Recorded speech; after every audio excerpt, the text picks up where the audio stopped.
Alright, let's talk about the whippersnapper for a little bit. Okay, I have it hanging up on this bar here. I'll quickly show you how to start it, but a couple of safety things first. With regards to the whippersnapper, is you've got the harness. Right, strongly suggest you use that. This orange bit goes on the right hand side.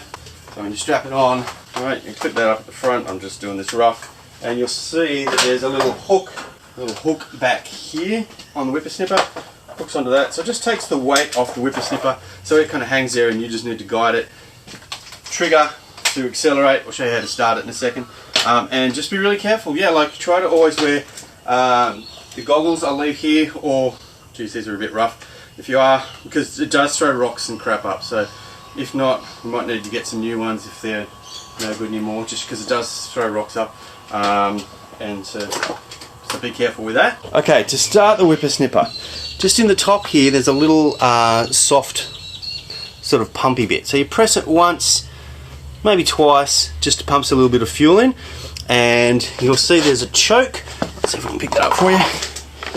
Here, so you'll be able to see if the choke, let's see if we can get this with one here. If it's up, which you want to put up to start, but as soon as it wants to start, you push that down.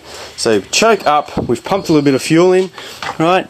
So you squeeze the trigger, pull this back, that locks in place, and then you're right to grab the cord at the back. Just be careful because it's getting a bit old and dicky, and then we're going to pull on the cord. So I'll set the camera up and we'll have a look at that. That's to want to go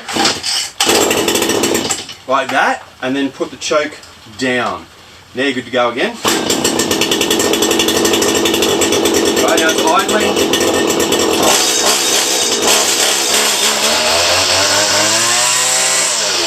Stop it, push your thumb forward, so that little sliding. Okay, to put fuel in it, it's this little one here, so you just turn out, do it on a stool or something where it's up flat, so this point's up, because otherwise it's going to tip over on you. Just fill it up till it's full and you're good to go. Now the fuel that you use is this can here, so it's got a little mark on there that says 2-stroke, okay, because it's a mixture of fuel and oil. I filled it up, so unless you guys go on a bender, you're not going to use that until we get back. If you do, it's 2-stroke. So you fill it up with unleaded, and then there's 2-stroke oil up here. This one, let me see if I can grab it, in the ratios shown on the little guide on the back. Okay, so it's a 5-litre tin, so in this case you'd put 100 mils of oil in with the unleaded, mix it up, but you shouldn't run out, there's plenty there. Right, the last little thing with the whippersnapper is how to change the cord. It's this green stuff, although it's starting to run out a bit, so if you need to buy some more, it's Trailblazer commercial grade trimmer line. You get it from the mower shop at Tumbyumby. Anyway, we'll try to send you the number. That's probably the best stuff that I've come across. Okay, to change the whippersnapper cord, you're going to need just this little screwdriver, which is in the whippersnapper bag. You'll see at the top of the head there's a little hole in here. Okay, so the thing goes in there, turn it, and see how that just sort of dropped into it, it's spinning, and then suddenly it locks it, because you need to lock this. It's reverse thread, so instead of going that way to undo it, we've got to go this way. Okay, so with the screwdriver just locks it, this spins off, we simply take this off. Alright, be careful because this bit will come off, that needs to stay on, so just be careful. And now it's a case of what do we do with this. There's 2 little thumb holes either side where you can push in, right, and then what will happen is the cap will come off, so the cap just locks into those 2 holes. Right, it gets a little bit tricky, it's a little bit fiddly. This spool comes out, okay, so if we were out of trimmer line, right, so let's say that was all gone, we'll use that as our bit. Let's say that was all gone, right? I'm going to get like about two arms widths out of here, so about 2 meters, 3 meters approximately. Okay, I'm going to snip them at one end. In fact, yeah, we'll do it this way. Snip. When you cut it, you'll have 2 ends. So we're going to pretend, for the sake of our demonstration, that this end is joined, because we've just cut a length of about 2 meters, so we've got 2 ends. You'll see in the spool there's 2 little holes. So you shove, you can see them, you shove the cord in so that the 2 ends will sit in those little grooves. Right, so they're hanging out. So this is now one long piece, about 3 meters long, and it's joined at the other end. Put your fingers between these because you want to try and come back. Then you bend it. So you put them in that way. You'll see that they're slanted one way. You want to then bend them back against themselves so they stay in. I put 2 fingers between, and I just slowly roll because there's 2 grooves that you're wanting those 2 strands to stay in their own grooves.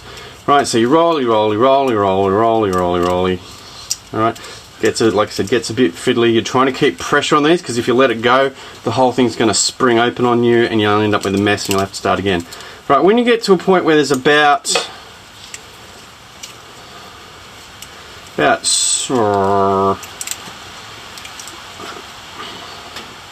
when you get to a point where there's about that much left, like, I don't know, about 30 centimeters, you'll see there's little locking holes, right, on each side.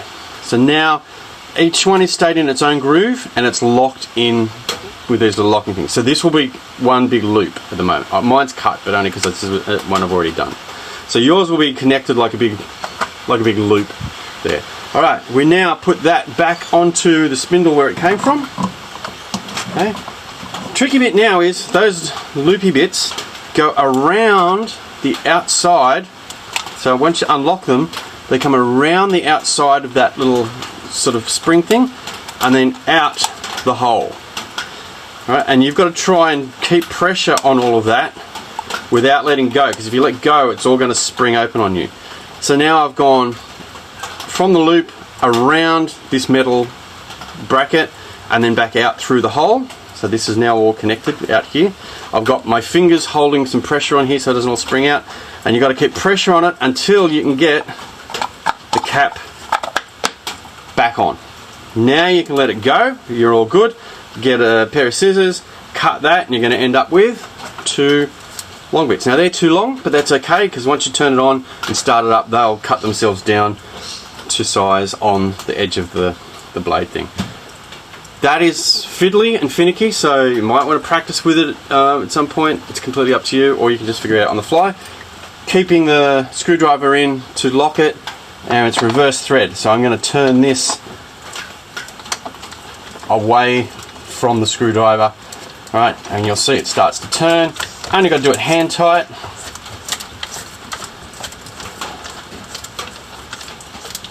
Alright, just tighten with your hand, take the screwdriver out.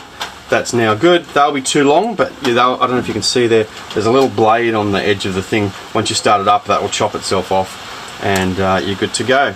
Alright, have fun with that. Alright, so the whipper snipper's just hanging up on that bar. The 2 strokes on the bench here, that's the bag that's got the whipper snipper cord, the screwdriver and bits and the strap, the harness in it. Strongly suggest you wear this with the earmuffs because it's quite loud. Use the safety goggles, and if they're crappy, just buy a new pair and let us know, we'll reimburse you because you will get crap in your eyes. And yeah, that's about it guys, have fun.